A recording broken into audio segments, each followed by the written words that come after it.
Hey guys, ನಾನಂತೂ ಸಖತ್ತಾಗಿದ್ದೀನಿ. ನೀವೆಲ್ಲ super ಆಗಿದ್ದೀರಿ ಅಂತ ನಾನು ಅನ್ಕೋತಾ ಇದ್ದೀನಿ. ಇಷ್ಟು ದಿನ ಲೇಟಾಗಿ ಎದ್ದೇಳ್ತಿದ್ದಿದ್ದು ಹುಡುಗಿ ಇವತ್ತು ಬೆಳಗ್ಗೆ ಬೇಗನೆ ಎದ್ದು ಈ ಟಿಫನ್ ರೆಡಿ ಮಾಡ್ಕೊಳ್ತಾ ಇದ್ದೀನಿ ಅಂಡ್ ಮನೆನೆಲ್ಲ ಕ್ಲೀನ್ ಮಾಡ್ತಾ ಇದ್ದೀನಿ. ಏನಕ್ಕೆ ಅಂತ ಹೇಳ್ತೀನಿ, ಈ ವಿಡಿಯೋನ ಕೊನೆವರೆಗೂ ನೋಡಿ. ಇಷ್ಟು ದಿನ ವರ್ಕ್ ಫ್ರಮ್ ಹೋಮ್ ಮಾಡ್ತಿದ್ದೆ, ಅದಕ್ಕೆ ಲೇಟಾಗಿ ಎದ್ದೇಳ್ತಾ ಇದ್ದೆ. ಇನ್ಮೇಲೆ ನಾನು ವರ್ಕ್ ಫ್ರಮ್ ಆಫೀಸ್ಗೆ ಹೋಗ್ಬೇಕು. ಸೊ ಏನಂತಂದ್ರೆ, ನಾನು ಜಾಬ್ನ ಸ್ವಿಚ್ ಮಾಡಿದ್ದೀನಿ. ನಾನು ಹೊಸ ಜಾಬ್ದು ಫಸ್ಟ್ ಡೇ ಇವತ್ತು. ನನಗೆ ಇಂಡಕ್ಷನ್ ಇತ್ತು. ಅದಕ್ಕೆ ಯಾವ ಬಟ್ಟೆ ಹಾಕೊಂಡು ಹೋಗೋಣ ಅಂತ ಹುಡುಕ್ತಾ ಇದ್ದೀನಿ. ಹುಡ್ಕೋ ಅವಸರದಲ್ಲಿ ಎಲ್ಲಾ ಬಟ್ಟೆನೂ ಛಿದ್ರ ಛಿದ್ರ ಮಾಡಿದ್ದೀನಿ. ಆಮೇಲೆ ಒಂದ್ ಬಟ್ಟೆ ಸಿಕ್ತು, ಸುಮ್ನೆ ಅದನ್ನ ಹಾಕೊಂಡು ಕನ್ನಡಿ ಮುಂದೆ ನಿಂತ್ಕೊಂಡು ಪೋಸ್ ಕೊಟ್ಟೆ, ಸ್ವಲ್ಪ ಹೊರಟ್ಬಿಟ್ಟು. ಆಮೇಲೆ ದೇವ್ರ ದೀಪ ಹಚ್ಬಿಟ್ಟು ಟಿಫನ್ ಮಾಡಿದೆ. ನಾನು ಚಪಾತಿ ಮಾಡ್ಕೊಂಡಿದ್ದೆ ಮಾರ್ನಿಂಗು. ನಾನೇನ್ ಹೇಳ್ತೀನಿ ಅಂದ್ರೆ, ಕೆಲಸ ಚಿಕ್ಕದೇ ಆಗಿರ್ಲಿ ದೊಡ್ಡದೇ ಆಗಿರ್ಲಿ, but every women should be financially earn ಮಾಡ್ತಾ ಇರ್ಬೇಕು ಅಂತ ನಾನು ಹೇಳ್ತೀನಿ.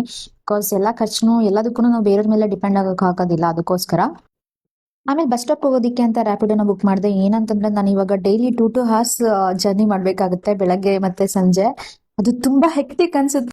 ಆಮೇಲೆ ನಾನು 10:30ಗೆ ಆಫೀಸ್ ರೀಚ್ ಆದೆ. ರೀಚ್ ಆದ್ಮೇಲೆ ಇಂಡಕ್ಷನ್ ಎಲ್ಲ ತಗೊಂಡ್ರು, ಕಂಪನಿ ರೂಲ್ಸ್ ರೆಗ್ಯುಲೇಷನ್ಸ್ ಅದು ಇದು ಎಲ್ಲದನ್ನು ಹೇಳಿದ್ರು. ಸರಿ ಅಂತ ಅದನ್ನ ಕೇಳಿಸ್ಕೊಂಡು ತಿರ್ಗಾ ಬಸ್ ಹತ್ತಿದೆ. ಎಷ್ಟು ಟ್ರಾಫಿಕ್ ಇತ್ತು, ಎಷ್ಟು ಶೆಕೆ ಆಯ್ತು ಅಂತಂದ್ರೆ, ನಾನು ಬೆಳಗ್ಗೆ ಅರಳಿದ ಹೂ ತರ ಇದ್ದೋಳು ಮುದ್ರಕೊಂಡು ಹೋಗ್ಬಿಟ್ಟೆ. ಮನೆಗೆ ಬರೋಷ್ರೊಳಗಡೆ ಈ ತರ ಹೋಗ್ಬಿಟ್ಟಿದ್ದೆ. ಸಿಕ್ಕಾಪಟ್ಟೆ ಹೊಟ್ಟೆ ಬೇರೆ ಅಷ್ಟಾಗ್ತಿತ್ತು ಮನೆಗೆ ಬರೋ ಅಷ್ಟ್ರೊಳಗಡೆ. ಆಮೇಲೆ ಮನೆಗೆ ಬಂದ್ಬಿಟ್ಟು ಫುಲ್ ಮೇಕಪ್ ಎಲ್ಲ ರಿಮೂವ್ ಮಾಡ್ಬಿಟ್ಟು ಮುಖ ಎಲ್ಲ ತೊಳ್ಕೊಂಡು ಫ್ರೆಶ್ ಆಗಿ ಆಮೇಲೆ ಊಟ ಮಾಡೋಣ ಅಂತ ಡಿಸೈಡ್ ಮಾಡಿದೆ.